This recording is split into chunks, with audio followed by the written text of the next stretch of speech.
Now in this video, I'll continue the chapter Resources and Development from the topic Development of Resources. So resource का development के लिए क्या ज़रूरी है? जैसे कि हम लोग पढ़ चुके टेक्नोलॉजी ज़रूरी है, ह्यूमन बींग्स ज़रूरी है, इंस्टीट्यूशंस ज़रूरी है, लेकिन सिर्फ रिसोर्सेज और हम लोगों को ये पता है कि रिसोर्सेज ह्यूमन बींग्स के सर्वाइवल के लिए बहुत इंपॉर्टेंट है और इसी की वजह से ह्यूमन बींग्स क्या कर रहे हैं, उसको ग्रीड के लिए, अपने ग्रीड को सेटिस्फाई करने के लिए यूज़ किए जा रहे हैं. तो मेजर प्रॉब्लम क्या हो रहा है कि रिसोर्स डिप्लीट होते जा रहा है, ख़त्म होते जा रहा है. बहुत कम कंपनीज है, सोसाइटीज़ है या इंडस्ट्रीज़ है और यू कैन से कंट्रीज़ है जो रिसोर्स यूज़ किए जा रहे हैं और बहुत सारा ऐसा कंट्रीज है जिसको रिसोर्स मिल नहीं पा रहा है, तो they are getting poor and poor. तो haves and have nots, rich और पुअर के बीच का डिफरेंस बढ़ते जा रहा है और बहुत ज़्यादा इनडिस्क्रिमिनेट एक्सप्लॉयटेशन ऑफ रिसोर्सेज के कारण इन्वायरमेंट डैमेज होते जा रहा है. ग्लोबल वार्मिंग का प्रॉब्लम, ओजोन लेयर डिप्लीशन, इस तरह का प्रॉब्लम्स कॉमन हो गया है. तो इक्विटेबल डिस्ट्रीब्यूशन ऑफ रिसोर्सेज बहुत ज़रूरी है कि रिसोर्स सबके बीच में इक्वली डिवाइड हो, तभी ग्लोबल पीस पॉसिबल हो पाएगा. तो इसके लिए ये कैसे हो सकता है? उसके लिए सबसे ज़रूरी है रिसोर्स प्लानिंग, कि जो रिसोर्स है उसको प्लान करके यूज़ करना पड़ेगा कि नेक्स्ट 5 ईयर्स में इतना यूज़ करना है, 10 ईयर्स में इतना यूज़ करना है, इस तरह से. और इसका एक मेन कंपोनेंट है सस्टेनेबल डेवलपमेंट. मतलब रिसोर्सेज को इस तरह से यूज़ करना चाहिए कि अभी का नीड भी पूरा हो जाए और फ्यूचर के लिए भी वो रिसोर्स बचा रहे. तो इन सब के लिए क्या करते हैं, कंट्रीज अलग अलग जगह पे जाकर मीटिंग्स करते हैं, समिट बोलते हैं. जैसे यहाँ पर 1992 में 100 हेड्स ऑफ स्टेट्स, 100 कंट्रीज मिले थे, different more than 100 heads of states, जहाँ वो लोग डिसाइड किए थे कि जो भी अभी का प्रॉब्लम है, ग्लोबल क्लाइमेटिक चेंज और डाइवर्सिटी को प्रोटेक्ट करना और इन सब के बारे में क्या क्या करना चाहिए. तो एजेंडा 21 बोलकर अडॉप्ट किया गया था. इसमें था कि इन्वायरमेंटल डैमेज, पॉवर्टी, डिजीज, इस तरह के प्रॉब्लम्स को किस तरह से सॉल्व किया जाए. और एजेंडा 21 का एक मेन ये भी था कि हर लोकल गवर्नमेंट का खुद का एजेंडा 21 होना चाहिए. मतलब हर लोकल गवर्नमेंट को खुद भी प्लान करना होगा कि किस तरह से हम अपने कंट्री में या अपने स्टेट में डेवलपमेंट कर सकते हैं. तो रिसोर्स प्लानिंग एक बहुत इंपॉर्टेंट स्ट्रैटेजी है ताकि हम लोग रिसोर्सेज को जुडिशियसली यूज कर पाए. क्योंकि इंडिया जैसा जो कंट्री है, बहुत रिसोर्स अवेलेबल है, लेकिन ये अवेलेबिलिटी यूनिफॉर्म नहीं है. लाइक झारखंड, छत्तीसगढ़, मध्य प्रदेश में मिनरल्स और कोल बहुत है. अरुणाचल प्रदेश में पानी बहुत है, लेकिन इंफ्रास्ट्रक्चरल डेवलपमेंट नहीं है. राजस्थान में सोलर और विंड एनर्जी बहुत है, लेकिन वाटर रिसोर्स नहीं है. लद्दाख में कल्चरल हेरिटेज लद्दाख का बहुत रिच है, लेकिन वहाँ पर पानी का प्रॉब्लम, इंफ्रास्ट्रक्चर का प्रॉब्लम. तो ये एक बैलेंस्ड वे में डिवाइडेड नहीं रहता है. इसी वजह से प्लान करके यूज़ करना बहुत इंपॉर्टेंट होता है. तो रिसोर्स प्लानिंग काफ़ी डिफिकल्ट प्रोसेस है. इसका जो फर्स्ट मेजर स्टेप्स है उनके बारे में अगर पढ़ेंगे तो फर्स्ट स्टेप होता है identification and inventory of resources across the regions of the country. Country में कहाँ कहाँ पर क्या क्या रिसोर्स है, सबसे पहले इसका पता किया जाता है. तो कैसे किया जाता है? जियोलॉजिस्ट और अलग अलग टीम रहता है जो लोग अलग अलग जगह पे जाकर रह के वहाँ का लोकेशन सर्वे करते हैं, मैपिंग करते हैं और एस्टिमेट करते हैं कि कहाँ पर क्या रिसोर्स है. फिर उसका रिपोर्ट फॉर्म होता है. Evolving a planning structure endowed with appropriate technology, skill and institutional setup for implementing resource development plans. फिर पूरा प्लान किया जाता है कि इस एरिया का रिसोर्स को किस तरह से अभी के टेक्नोलॉजी के हिसाब से यूज़ किया जा सकता है. फिर हर एक जगह का रिसोर्स डेवलपमेंट बन गया. फिर third step is matching the resource development plans with overall national development plans. तो ये इंडिविजुअल रिसोर्सेज के डेवलपमेंट को पूरे कंट्री के गोल के साथ मैच किया जाता है. So it is a very difficult process. 5 year plan वगैरह भी लॉन्च किया जाता है. इंडिया का फर्स्ट 5 ईयर प्लान, जैसे इंडिपेंडेंस के बाद फर्स्ट 5 ईयर्स में क्या क्या अचीव करना है, तो वो एक टारगेट सेट करने से डेवलपमेंट स्पीड अप होता है। लेकिन सिर्फ रिसोर्स के होने से कंट्री डेवलप करेगा ऐसा जरूरी नहीं है, क्योंकि ऐसा बहुत सारा कंट्रीज है जहां रिसोर्स नहीं है लेकिन फिर भी दे आर डेवलप्ड, बिकॉज वहां टेक्नोलॉजी ज़्यादा अच्छा है, ह्यूमन रिसोर्स ज़्यादा अच्छा है, जैसे जापान है, यूएसए है। अब लेकिन अफ्रीका के जैसा कंट्री है, बहुत रिसोर्सेज है, but people there are not skilful to use the resource of their own country. तो अफ्रीका इसी वजह से पुअर कंट्री में आ रहा है। कॉलोनाइजेशन से भी हम लोगों को समझ में आता है कि फॉरेन कंट्रीज जैसे इंडिया में आकर क्यों अपना रूल एस्टैब्लिश किए, क्योंकि इंडिया में बहुत रिसोर्सेज था और उस टाइम पे लोगों को इतना नॉलेज नहीं था, इतना स्किल नहीं था, टेक्नोलॉजी नहीं था। तो यूरोपियन कंट्रीज हम लोगों का फायदा उठाए। ठीक इसी तरह से बहुत सारा ऐसा कंट्रीज है जो रिच रिसोर्सेज वाले कंट्री में जाकर वहां पर कैप्चर कर लिया और खुद का डेवलपमेंट किया। तो सिर्फ रिसोर्स के होने से कुछ नहीं होता है, वो नॉलेज होना चाहिए, टेक्नोलॉजी होना चाहिए, ह्यूमन रिसोर्स होना चाहिए कि हम लोग जो भी लैंड, वाटर और मिनरल्स जो भी है उसको यूज कर पाए। Next topic is conservation of resource. Resource country के डेवलपमेंट के लिए बहुत इंपॉर्टेंट है, लेकिन अगर बेहिसाब यूज करते जाएंगे, ओवर यूटिलाइज करेंगे, तो इससे सोशियो इकोनॉमिक प्रॉब्लम होगा, रिच पुअर का डिफरेंस बढ़ेगा और इन्वायरमेंटल प्रॉब्लम्स भी होगा, क्योंकि सिंपल सा बात है, इकोलॉजिकल बैलेंस डिस्टर्ब हो जाएगा। गांधी जी का एक बहुत कॉमन सेइंग था, there is enough for everybody's need. सबके जरूरत के लायक बहुत है, लेकिन लोगों का ग्रीड के लिए कभी भी कुछ भी एनफ नहीं हो सकता, क्योंकि लालच का तो कोई अंत नहीं है, सबको चाहिए ही चाहिए। तो इसी वजह से वो किसी भी चीज का मास प्रोडक्शन वगैरह के अगेंस्ट है कि प्रॉफिट के हिसाब से रिसोर्सेज को मत यूज करो। Next is land as a resource और लैंड रिसोर्सेज।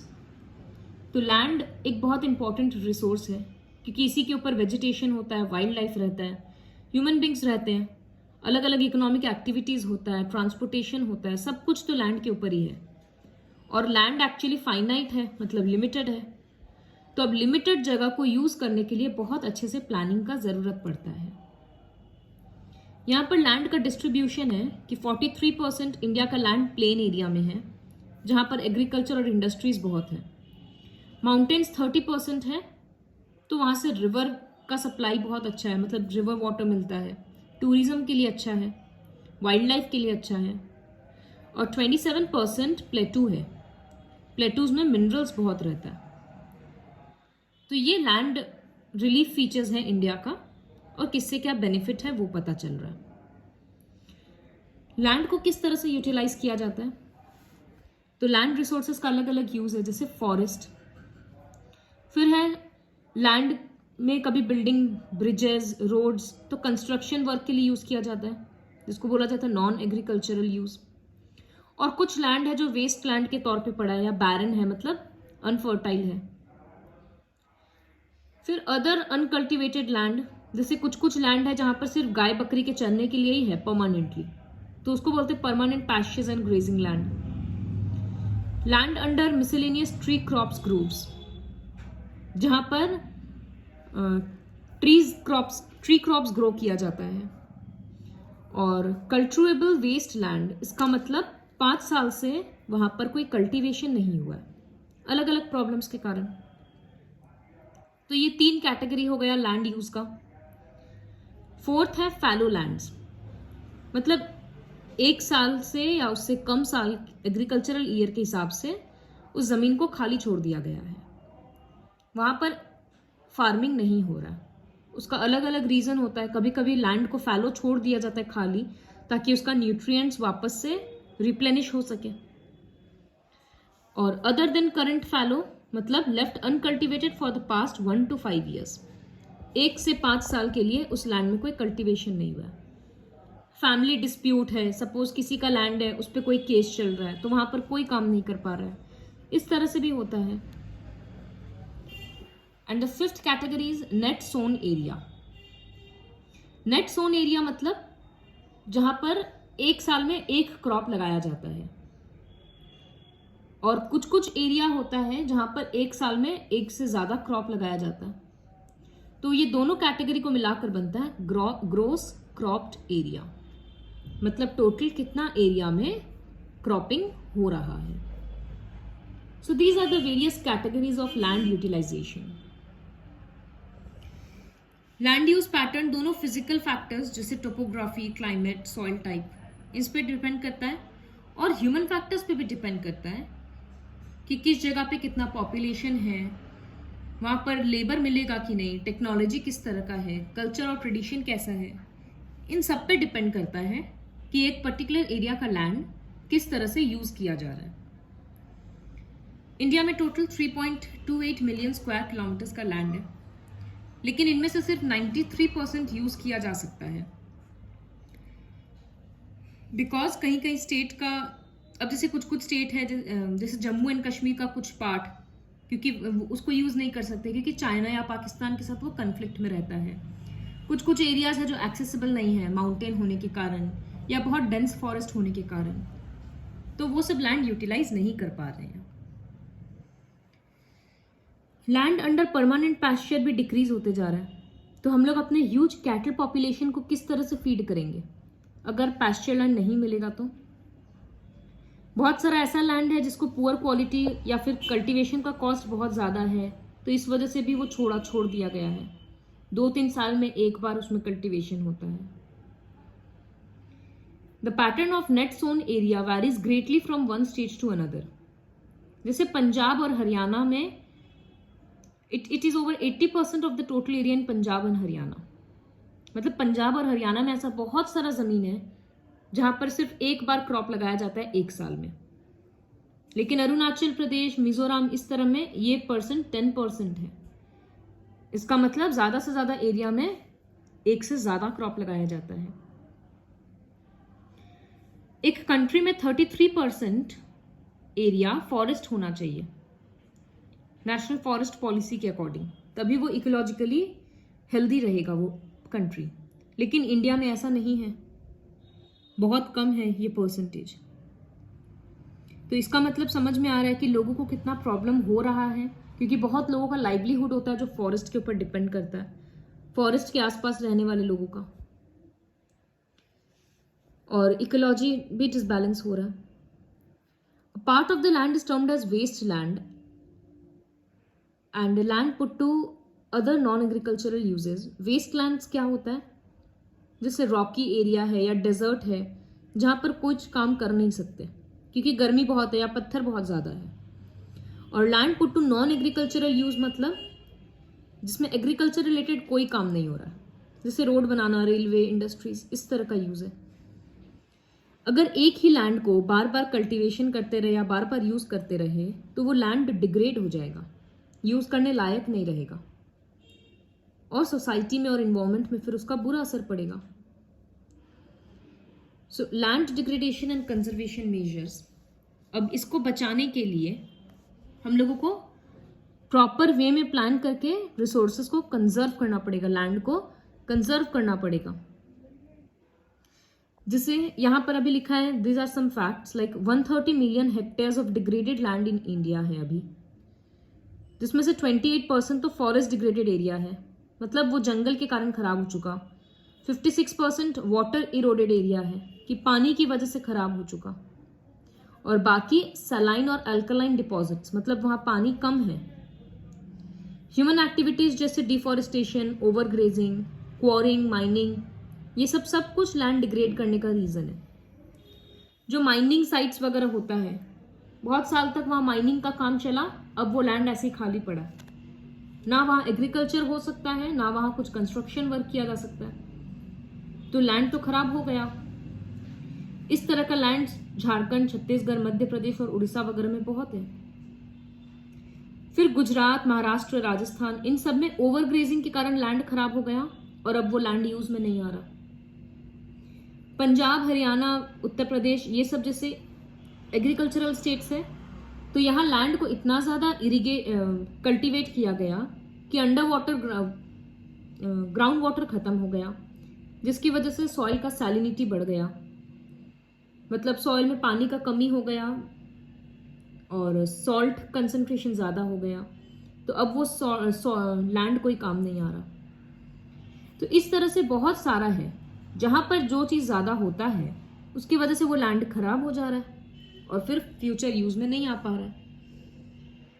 अब जहां पर जैसे सीमेंट का इंडस्ट्री वगैरह होता है, वहां पर स्टोन्स को क्रश किया जाता है, ग्राइंड किया जाता है और उसमें बहुत धूल उड़ता है, तो वो सारा डस्ट, सीमेंट पार्टिकल्स वगैरह लैंड के ऊपर, सॉइल के ऊपर बैठते जा रहा है। इसकी वजह से क्या हो रहा है, इनफिल्ट्रेशन ऑफ वाटर कम जा रहा है, मतलब पानी सॉइल के अंदर नहीं जा पा रहा क्योंकि ऊपर में सीमेंट का लेयर सेट हो जा रहा है, तो सॉइल वैसे खराब हो रहा है। So these are the ways in which human activities are affecting the land. बहुत सारा वेज है जिससे हम लोग ये प्रॉब्लम सॉल्व कर सकते हैं, जैसे afforestation, proper management of grazing, shelter belts लगाया जा सकता है, टेरेस फार्मिंग किया जा सकता है, कॉन्टूर प्लॉइंग किया जा सकता है, माउंटेन एरियाज में टेरेस बनाकर, स्टेप्स बना बनाकर करना ताकि सॉइल इरोजन ना हो। शेल्टर बेल्ट्स लगाया जा सकता है, मतलब एक फार्म के आसपास पेड़ का पूरा लाइन, तो इससे क्या होता है कि हवा अगर बहुत तेज आता है तो पेड़ उसको रोक देता है। इस तरह से बहुत सारा मेथड्स है जिसके वजह से लैंड डिग्रेडेशन रोका जा सकता है। Next topic is soil as a resource. Soil एक बहुत इंपॉर्टेंट, रिन्यूएबल लिखा है यहाँ तो, लेकिन क्या है कि सॉइल का फॉर्मेशन में बहुत टाइम लगता है, तो उसको रिन्यूएबल समझ के हम लोग यूज नहीं करें तो वही बेटर है। सॉइल रिसोर्स क्यों है, क्योंकि प्लांट्स ग्रो करता है, बहुत तरह का लिविंग ऑर्गेनिजम्स रहता है यहाँ पर। It takes millions of years to form a soil up to a few centimetre in depth, मतलब इतना डेप्थ का सॉइल फॉर्म करने में भी मिलियंस ऑफ ईयर्स लग जाएगा। बड़ा बड़ा पत्थर टूट टूट कर फिर धीरे धीरे एकदम वो सॉइल के जैसा छोटा छोटा बनता है, सॉइल पार्टिकल्स के जितना। कौन तोड़ता है उस पार्टिकल्स को, ये सब हम लोग ऑलरेडी पढ़ चुके हैं, विंड, वाटर, रेन, इन सब की वजह से वो ब्रेक होता है। सो ऑन द बेसिस, और सॉइल फॉर्म कहाँ पर हो रहा है, किस तरह का पत्थर से हो रहा है, कौन सा माइक्रो ऑर्गेनिजम्स वहां ग्रो कर रहा है, इन सब के बेसिस पे सॉइल का अलग अलग कैटेगरी है। So there are various classifications of various categories of soil. First one is alluvial soil. This is the most widely spread and important soil. पूरे नॉर्दर्न प्लेन में alluvial soil ही है और mainly ये Indus, Ganga और ब्रह्मपुत्र के कारण आया है। The soils also extend in Rajasthan and Gujarat through a narrow corridor.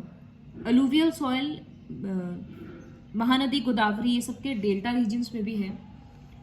Agriculture के लिए ये बहुत ज़्यादा फर्टाइल है। See, it is written, the alluvial soil consists of various proportions of sand, silt and clay. हम लोगों को पता है कि सॉइल का अलग अलग पार्टिकल्स होता है, साइज के बेसिस पर है, सैंड, सिल्ट एंड क्ले। तो as we move inlands toward the river valleys, soil particles थोड़ा बड़ा होने लगता है। In the upper reaches of the river valley, that is near the break of slope, soil are coarse.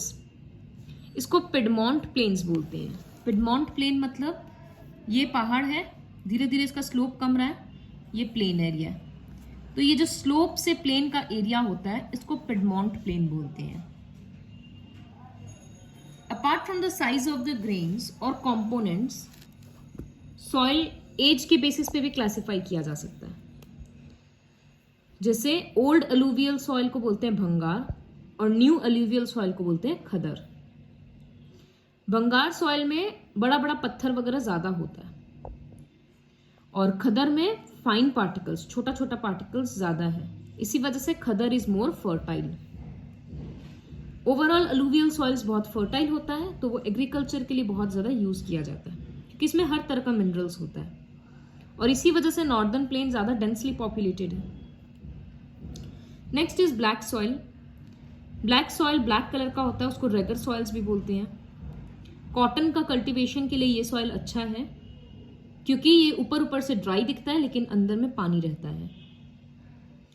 Deccan reason में ये soil जहां मिलता है उसको डेक्कन ट्रैप बोलते हैं, डेक्कन प्लेटू में है और लावा के सूख के ब्रेक होने से बनता है। They cover the plateaus of Maharashtra, Saurashtra, Malwa, Madhya Pradesh, Chhattisgarh, इस रीजन में मिलता है।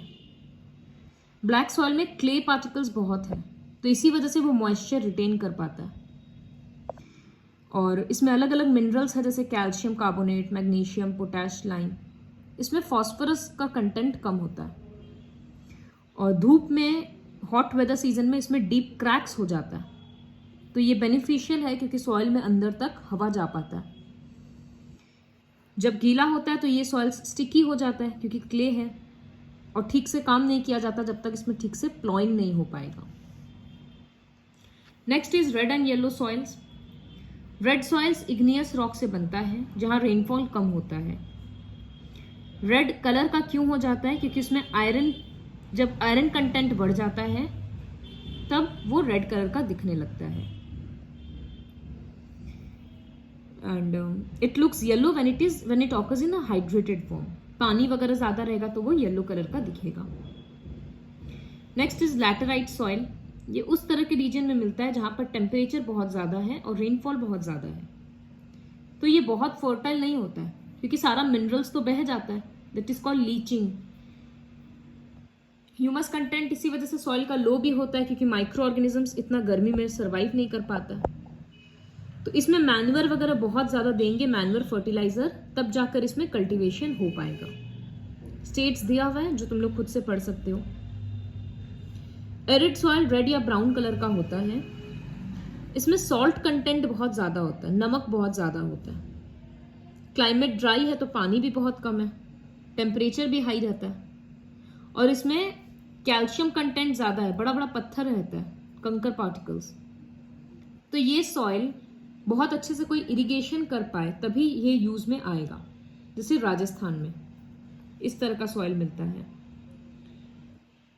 नेक्स्ट है फॉरेस्ट सॉइल, जो फॉरेस्ट एरियाज में मिलता है, हिली एंड माउंटेन एरियाज जहां पर सफिशिएंट रेन है, rain forests are available. The soil texture varies according to the mountain environment. Loamy और सिल्टी होता अगर वो वैली साइड में है, स्लोप्स में है, वैली मतलब इस तरह से दो पहाड़ के बीच का जगह, इस तरह में है तो वो लोमी और सिल्टी होगा, ऊपर ऊपर में है तो बड़ा बड़ा सॉइल पार्टिकल्स होगा। ह्यूमस कंटेंट इस तरह के सॉइल में कम होता है, हिमालयन रीजन्स में मिलता है। So these are the various types of soil. Next is soil erosion and soil conservation. Denudation of the soil cover. जब एक बड़ा पत्थर टूट टूट के छोटा हो रहा है तो उसी की वजह से सॉइल फॉर्म हो रहा है, this breaking is called denudation. लेकिन इसी की वजह से इरोजन भी हो रहा है क्योंकि जो टेम्परेचर, रेनफॉल, सब कुछ सॉइल फॉर्मेशन के लिए रिस्पॉन्सिबल है, वही तो सॉइल को दूसरे जगह हटा भी दे रहा है, लेकर चले जा रहा है। तो ये दोनों ही फैक्टर, सॉइल इरोजन और फॉर्मेशन, दोनों के लिए रिस्पॉन्सिबल है। और कुछ कुछ ह्यूमन एक्टिविटीज है जैसे डिफॉरेस्टेशन, ओवरग्रेजिंग, कंस्ट्रक्शन, इन सब की वजह से सॉइल इरोजन होता है। कभी कभी नेचुरल फैक्टर्स जैसे पानी बह रहा है, रनिंग वाटर, तो ये क्लेई सॉइल वगैरह के बीच से जब बहता है तो इस तरह से इसको बोलते हैं गली इरोजन, डीप चैनल्स बना देता है जिसको बोलते हैं गलीज। अब ये सॉइल कल्टीवेशन के लिए अनफिट हो गया, यहाँ पर ठीक से कल्टीवेशन नहीं होगा, तो इसको बैड लैंड बोलते हैं। चंबल बेसिन में इसी तरह के लैंड को रेविन्स बोलते हैं। कभी कभी क्या होता है, पूरे के पूरे सॉइल से पानी पूरा शीट के जैसे बह रहा है, तो ये सारा मिनरल्स बहकर चला जाएगा, तो इसको शीट इरोजन बोलते हैं, जहां पूरा का पूरा लेयर ही खराब हो जा रहा है। सॉइल इरोजन का सिर्फ नेचुरल रीजंस ही नहीं है, अगर फार्मिंग ठीक से नहीं करेंगे तो, प्लॉइंग गलत तरीका से करेंगे तो, ये सब की वजह से सॉइल इरोजन होता है। और रोक कैसे सकते हैं, सॉइल इरोजन प्रिवेंट कैसे कर सकते हैं, वो यही है कॉन्टूर प्लॉइंग। हर पूरी बाउंड्री में प्लॉ करो, शेल्टर बेल्ट लगाना, ट्रीज लगाना, टेरेस फार्मिंग करना। फिर स्ट्रिप क्रॉपिंग, मतलब अगर ये एक यहाँ पर कल्टीवेशन हुआ है तो यहाँ पर फिर ग्रासेस लगाओ, फिर कल्टीवेशन, फिर ग्रासेस, तो इसको स्ट्रिप क्रॉपिंग बोलते हैं, जहां पर हर एक क्रॉप्स के बीच बीच में ग्रासेस का स्ट्रिप है। तो ये सारा फैक्टर्स होता है, ये सारा प्रोसेस है, वेज है जिससे सॉइल इरोजन रोका जा सकता है। So this is all about the chapter resources and development.